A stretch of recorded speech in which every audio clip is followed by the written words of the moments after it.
Us what's going on. Oh, no, we got to say the pledge. Sure do. I'm sorry, I was trying to get this done. Let's go right to it. Dr. Sullivan, would you lead us? I pledge allegiance to the flag of the United States of America and to the republic for which it stands, one nation, under God, indivisible, with liberty and justice for all.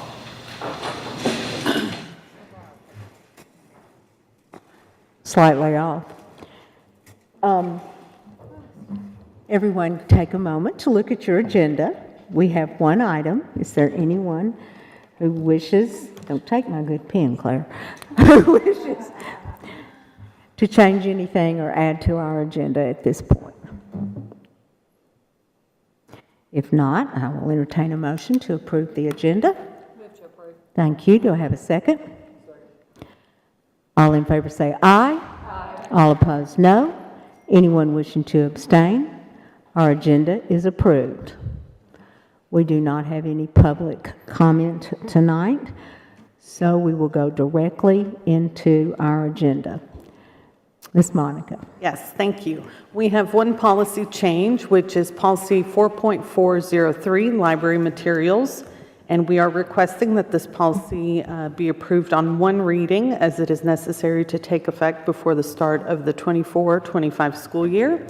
And you all may remember 2 weeks ago we were here and battled through a very long meeting and just needed to change a few things that we did not get right on the last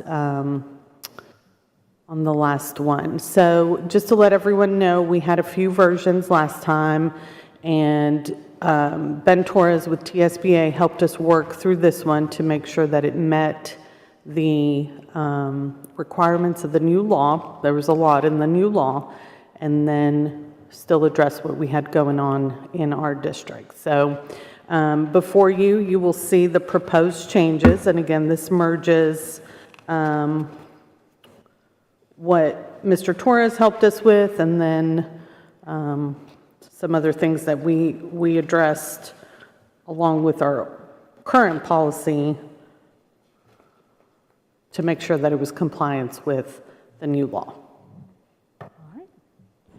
I do want to point out, I think most of you know this, but after we worked on that Monday night, a group went to the TSBA law conference, and at the law conference there was quite a presentation on this. Evidently other districts are looking at this also, and so it was at that time that we realized that perhaps we were going to have to go back and, as my mother used to say, relick our calf, meaning we're going to have to do this again. So we came back and Monica checked with Ben so that we could make sure that we had this compliant to the new law. So this language is compliant to the new law.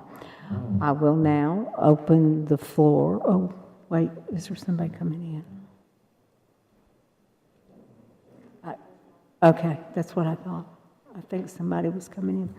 All right, I will now open the floor for discussion. Do we have discussion on this? I know, Dr. Sullivan, you've asked to speak, so go ahead. So we held a principals meeting today at 3:30 to discuss this, because I don't want principals to be blindsided by it. And I apologize to them, because this is the last thing that principals need on their mind as we start school with our teachers tomorrow. A couple things that I feel like are important to point out is that this does put the onus of review starting at the principal level. That is yet another thing that principals are going to have on them. And so if they're doing this after school, understand there very well could be phone calls, emails. Well, we constantly hear from parent complaints of this person wasn't responsive to me, this person didn't email or text me back. I have to protect them and say there's only so much they can do in the time that they're allocated to work. And so I think that needs to be noted for our principals. I'm sorry to add yet one other thing. The only other part I think that is needed to be discussed, or at least I would like it to be discussed for clarification for me, because I have to enforce policy, is that we still have I'm looking on page 1, as defined in TCA 39-17-901, so this is the obscene materials. That requires immediate removal. Of course, we will continue to comply with that, but I would like to add, or suggested to add, that once we immediately remove something, that it then goes through the review process as well. Because that way it ultimately comes before the board, and it's not just me or 3 people on my staff looking to decide, is this offensive or is it not offensive? That way it gets to the board through the normal review process. I don't know how we need to word that, but that was something that we got stuck with last year. Did it go through the review process? Did it go through obscene materials? I think it needs to be clean. And that complies with the, the new public chapter, which says that all those decisions are made by the board. So, Dr. Sullivan, you'll need to make a motion to add that. End of line 23 on page 1. Give me just a second. Shall be immediately removed from all libraries within the school district.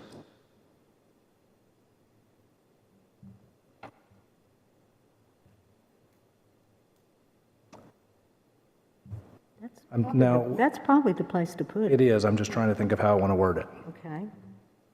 Jeff, you got any ideas on that? And follow the procedures as outlined in this policy. Can I ask? Yeah. I'm sorry. So if we immediately remove it due to the obscene materials law, and then we put it through the review process, and let's just say the board then votes majority to leave it, then where does that leave us? Because if it was pulled, then according to the definitions set forth by the law, it should be pulled. I'm just worried that then if we put it through another process at that point, if that process deems in conflict, I'm curious legally, like where that puts the district. Yeah. I think ultimately right now it's I get a complaint and it's me and 4 other people who are reviewing it. And the way the law is written, it falls to the board. I feel better if, I mean, honestly, that's where the law goes. No, I'm not I get- disagreeing with that, I'm totally just get. saying like, and I don't know if that's a question for Mr. Reed or Monica, in terms of like where that leaves us legally in that situation, because I know they've added some more definition into Right. that portion of it. I just, if that were to come up, I'm just curious where that leaves us. Determines that a book does not fall within these categories, that will be the board's decision. So that would overrule the principal's decision. Yeah. Yeah, we're directors, that's Yep. so the board would be the final arbiter of that. Yeah. And then it's subject to further review of the state, but from the school system level, the board is the final decision maker. Ms. Bratton? Yes, ma'am. I understood when Ben was presenting that basically the board was the one who had the ultimate final say-so. So even if there was an intermediate person, it had to come before the board and make the final decision whether it was removed or not removed. So it could be a recommendation to remove the book, but ultimately, the whole purpose of changing that is that it had to ultimately fall in the hands of the board. That's what I came away to understand that. That's what I understood it to be when Ben presented. Is that the interpretation, Monica, that you understood, that it was to come before the board, regardless of what intermediate decision was made? Ultimately, the final decision was based on the will of the board. That's my understanding, yes. So that would still fall in line of us having to bring it before the board at that step with Dr. Sullivan. So it falls in line with what Dr. Sullivan is saying. There's two different things they're talking about, though, because he's talking about the obscene, according to the obscene portion of the law, and then there's the age appropriate, which is where they were discussing that no longer has to go through committee. That is the board's decision. But the way the state law reads, if I'm correct in my understanding, is that when it comes to the explicit obscenity law, that can be done. I mean, ultimately, anything can be done by the board, according to Mr. Reed, but I think that's also at the director of schools' discretion. Correct. Okay. Yes, ma'am. Could someone read DCA 391791? Is that all the verbiage there is like in 23 or the additional verbiage? Let me pull it up.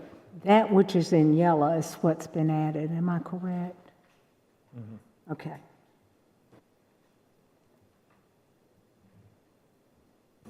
While she's pulling that up, I requested to add that because otherwise, as we talked about last time, we could have complaints saying any picture, photograph, drawing, sculpture, and people trying to go after the art books with Michelangelo's David statue or something. So we wanted it clear in policy, at least I did, of what we were looking for obscene materials had to be defined in 3917-901. Got you. Okay, I've got 3917-901 up on the screen. These are the definitions.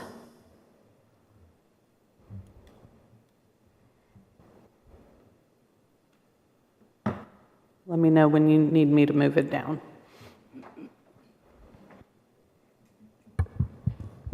And I'll point out number 6 is normally where we have the most conversation around. Number what? Number 6.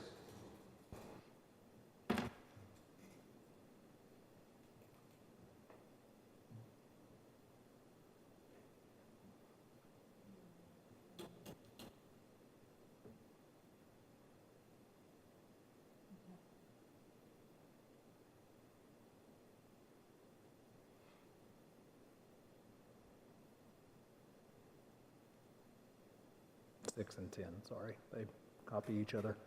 Yeah. One's harmful to minors and one's obscene.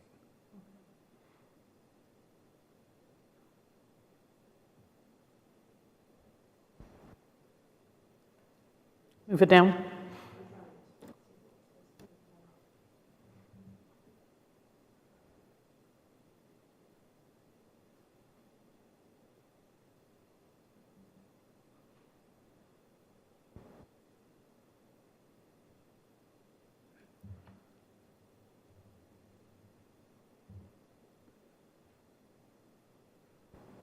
So where does it say that if it fits that description, Dr. Sullivan has the authority to, that's what I'm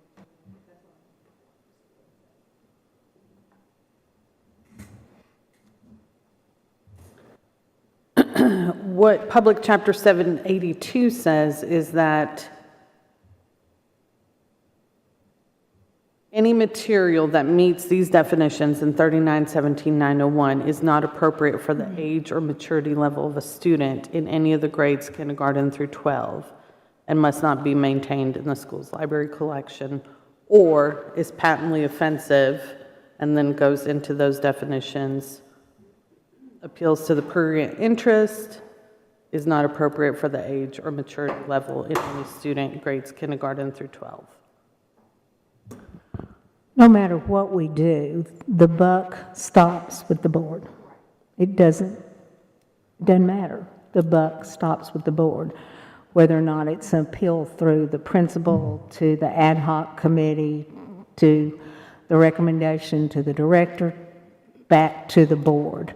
So there's nothing wrong with adding a sentence that says that even though it's removed at that time, that somebody is not going to need to look at it.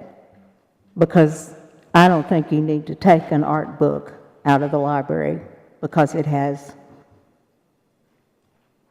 things in it.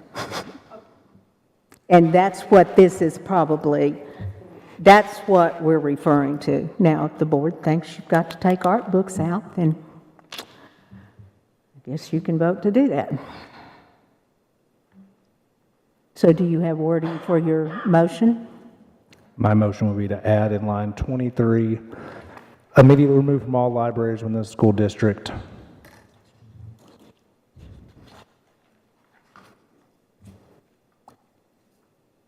And then follow the review process as outlined in this policy.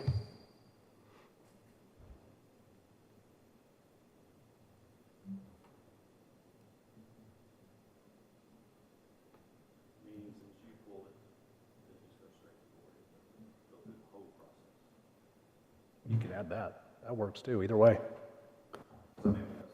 I was thinking it would go to the school, so let's say we had a,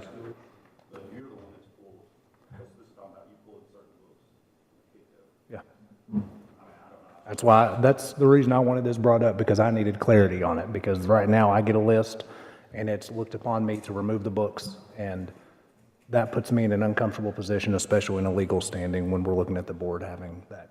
Do you want it to say, removed from all libraries within the school district and reviewed for final decision by the board? That'd be great.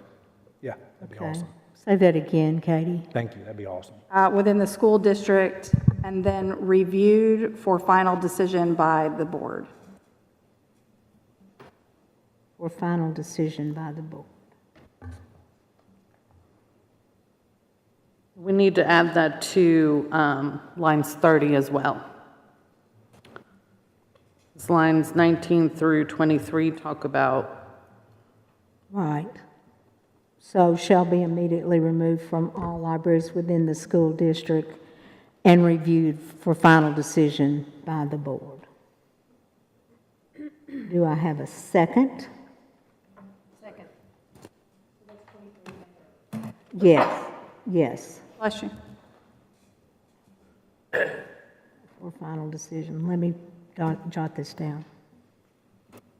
Thank you, Ms. Darby. Okay, we will need to vote on that amendment. All in favor say aye. Aye. All opposed, no. Anyone wishing to abstain? We will add those two lines to 23 and 30 and reviewed for final decision by the board. Okay? Anyone else have something that they would like to? Caleb? Ms. Bratton, I would just want some clarity, and I think Mr. Greasy just asked this, but if Dr. Sullivan makes a decision, then are we sending it back to the schools? No, you're sending it to the board. No, straight to the board. Okay, I just want to make sure on that. Yeah, Katie's motion sent Yeah, that straight. supersede. If it was Or addition, obscene materials, but if it was a book challenge to the school, it would go through the school. right. Age-appropriate material. Yep. Yeah, it's different. Okay. Anyone else have a question about anything on? Do for clarifying. Yes, For sir. board agendas, I guess I'm just asking the board, Mr. Reed, do we just want to add a section that says library book review? Because I imagine we need to have a standing probably portion. I think that'll be fine. I have an objection to that, because we're going to have something. But we don't have to put it in the policy. No, You can just I'm add just it on the thinking of- yes. agendas. Okay.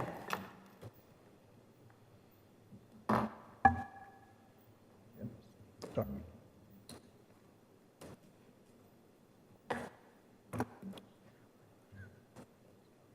What? Yeah, Ms. Darby. Oh, I'm sorry, Ms. No, you're Darby. fine. I was writing this down, okay.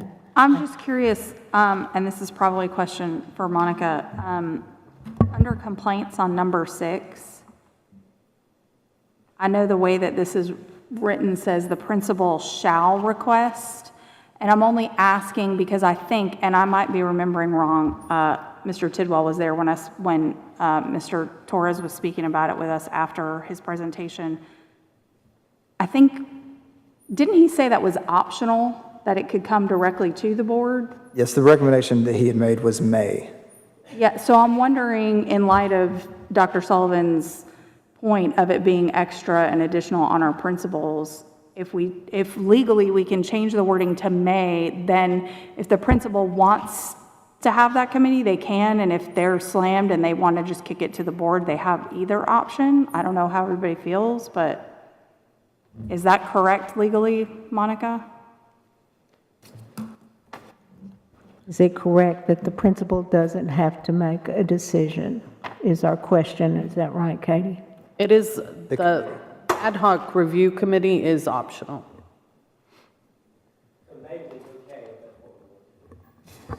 So the principal may request a review of the challenge materials? Sir? If they don't, does that mean the principal's making a recommendation? Because they don't have to read Yeah. these books. There's no way in the world they can read the books. I think there should be a review committee. I think it means that they can just say, here's the form, board, have at it. I don't think it's them making, I might be misunderstanding, but I think the ultimate goal was for it to end, for the board to be the ones making the decision, but that if we wanted some kind of a committee, you could choose to have one, but they didn't actually have, like our previous committee had the authority to make the decision. A committee now wouldn't have that authority, it would just be recommendational. I don't think you want to take away that option for a principal. That's not No, what I'm you're talking saying about. change the language so that the principal has the option of whether they would like to call that committee to review it or whether they would just like to send it to the board for review. It doesn't matter to me one way or the other. I just, to Dr. Sullivan's point, I'm sure depending on the time of year, there may be times when the last thing they have time for is to try and get a committee together to look at that. I don't know. If we do shall, we don't have an option. If we put may, we have an option to do it or to not do it. We're all looking at you, buddy. How do you feel? Do you think that is a good idea? As an educator, I don't know that we want to take it out, at least let our educators. Have a say. That's what I was saying. I think that we should allow them to take a step and give us their recommendation in reviewing it, and then whatever their review is, that's what's presented to the board. And the board can make this decision whether they accept it, reject it, or whatever. But I think it would be good to hear from the educators first, what their opinion is.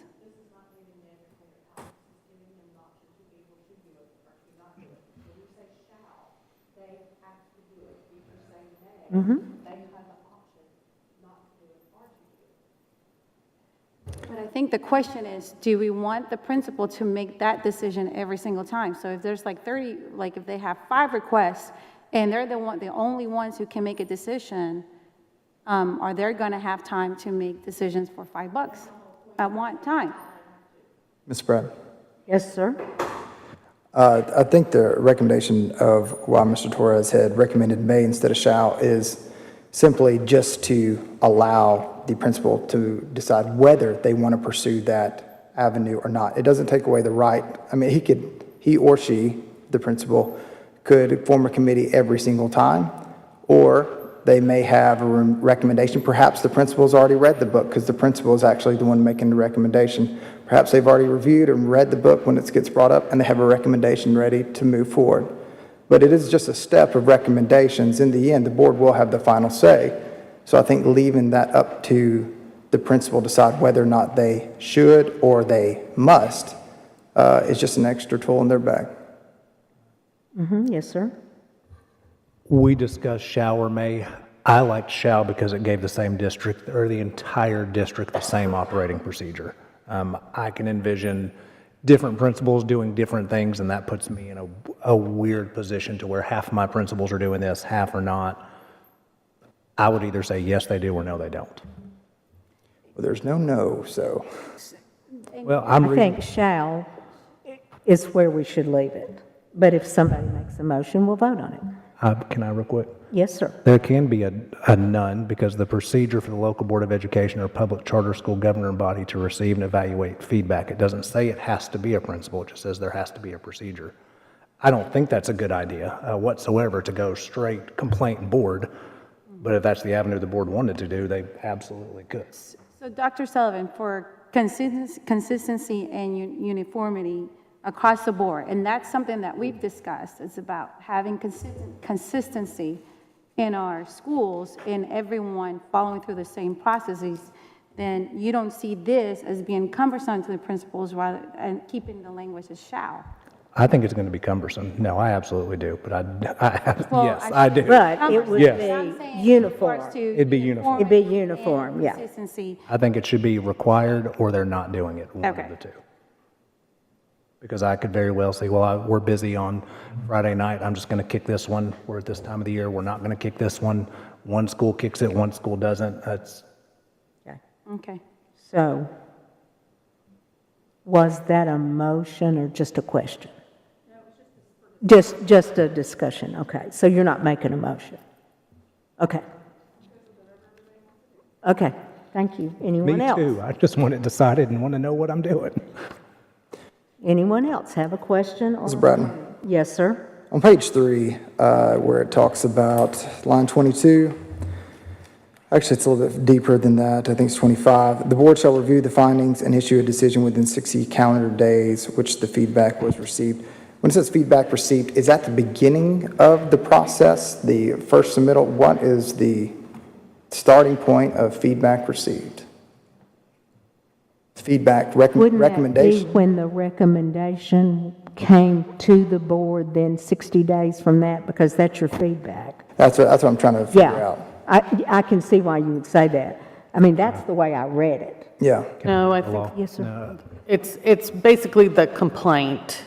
Okay, should Right. it say complaint? Maybe we should change that word to make it more clear, because the board only has 60 days, calendar days. From the beginning to the end of the process? Yes, And then, because then it goes to, if no action is taken by the board in 60 days, Right. it goes to the state. yeah, Okay, so that should not say feedback. It should say complaint. Are we right about that? I think that would add clarity. Would you like to make a motion on that, Mr. Tidwell?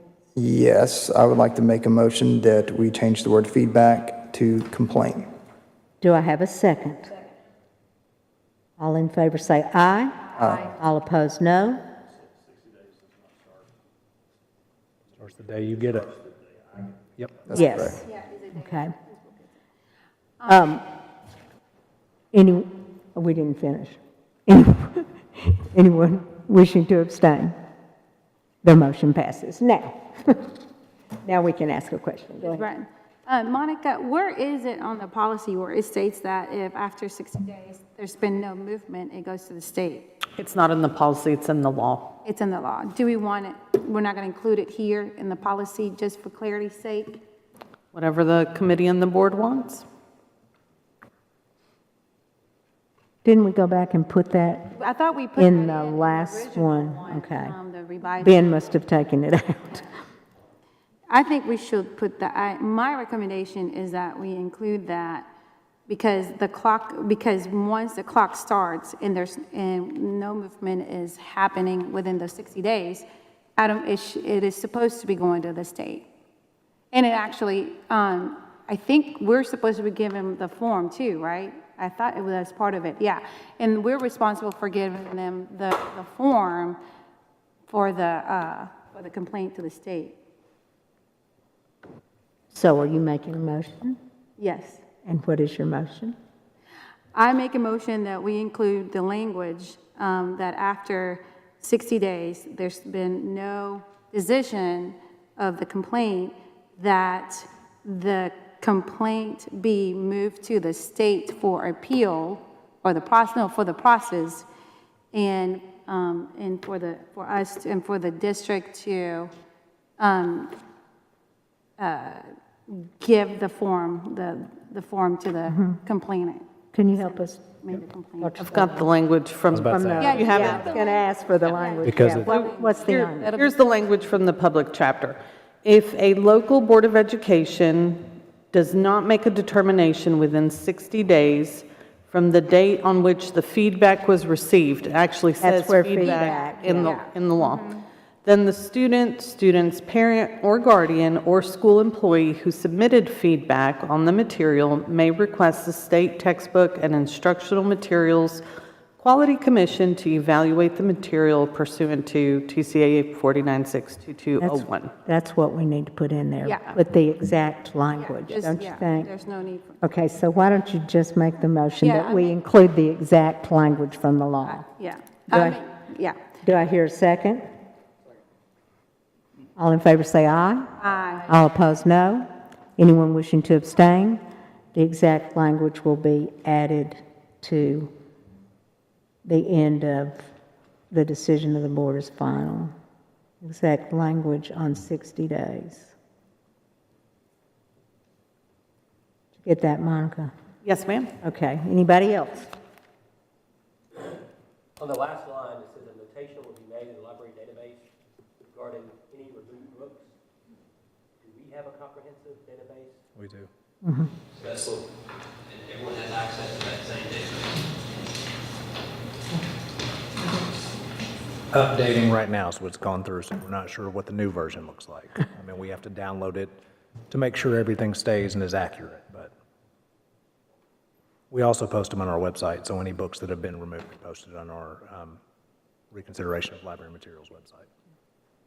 Anyone else have a question? Mr. Tidwell?